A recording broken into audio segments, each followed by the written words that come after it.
ఒక బస్సు. ఆ బస్సు చిత్తూరు నుండి తిరుపతికి వెళ్తుంది.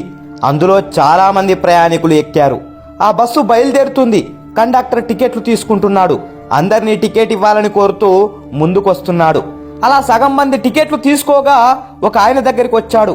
ఓ పెద్ద ఆయన, టికెట్ తీసుకో అని చెప్పాడు. ఆ పెద్ద మనిషి తన జేబులో అన్ని తుడుముకొని చూసి, అరే నా జేబులో 500 రూపాయల నోటు ఉండాలి, అది ఎక్కడో పడిపోయింది అని ఆ పెద్ద మనిషి చెప్పాడు.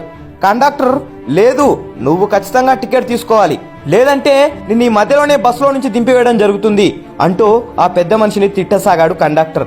ఆ పెద్ద మనిషి, అయ్యా, నేను ఒక ముఖ్యమైన పని మీద వెళ్తున్నాను, నేను ఈ క్షణాన అక్కడికి వెళ్ళకపోతే చాలా ప్రమాదం జరుగుతుంది, నేను ఖచ్చితంగా వెళ్ళాలి అని కండక్టర్ని వేడుకుంటూ ఉన్నాడు. ఇంతలో ఆ బస్సులోని ఇంకొక రెండో పెద్ద మనిషి, అయ్యా, అతని టికెట్ నేను తీసుకుంటాను, అతన్ని తిట్టొద్దు అంటూ రెండో పెద్ద మనిషి మొదటి పెద్ద మనిషికి టికెట్ తీసుకున్నాడు. మొదటి పెద్ద మనిషి ఆ టికెట్ తీసుకున్న రెండో పెద్ద మనిషిని చూసి, అయ్యా, నువ్వు నిజంగా దేవుడవయ్యా అని మొక్కడం మొదలుపెట్టాడు.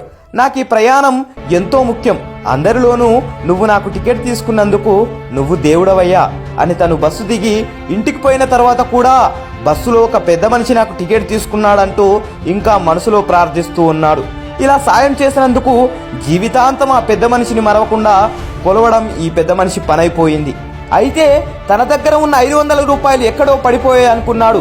కానీ రెండో పెద్ద మనిషి ఇతని 500 రూపాయలు దొంగలించింది అతనికి తెలీదు. 500 రూపాయలు దొంగిలించి 50 రూపాయల బస్ టికెట్ తీసుకొని దేవుడవయ్యా అనిపించుకున్నాడు ఆ రెండవ పెద్ద మనిషి. రాజకీయాల్లో ఉన్న పెద్ద మనుషులు కూడా ఇంతే.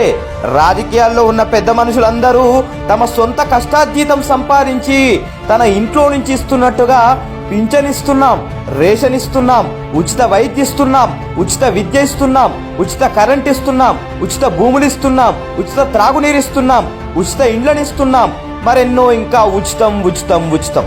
ఇవన్నీ ఊరికనే మనకు ఉచితంగా ఇవ్వట్లేదు కదా, మన డబ్బులే తిరిగి మనకిస్తున్నారు. ఆలోచించండి. జై భారత్.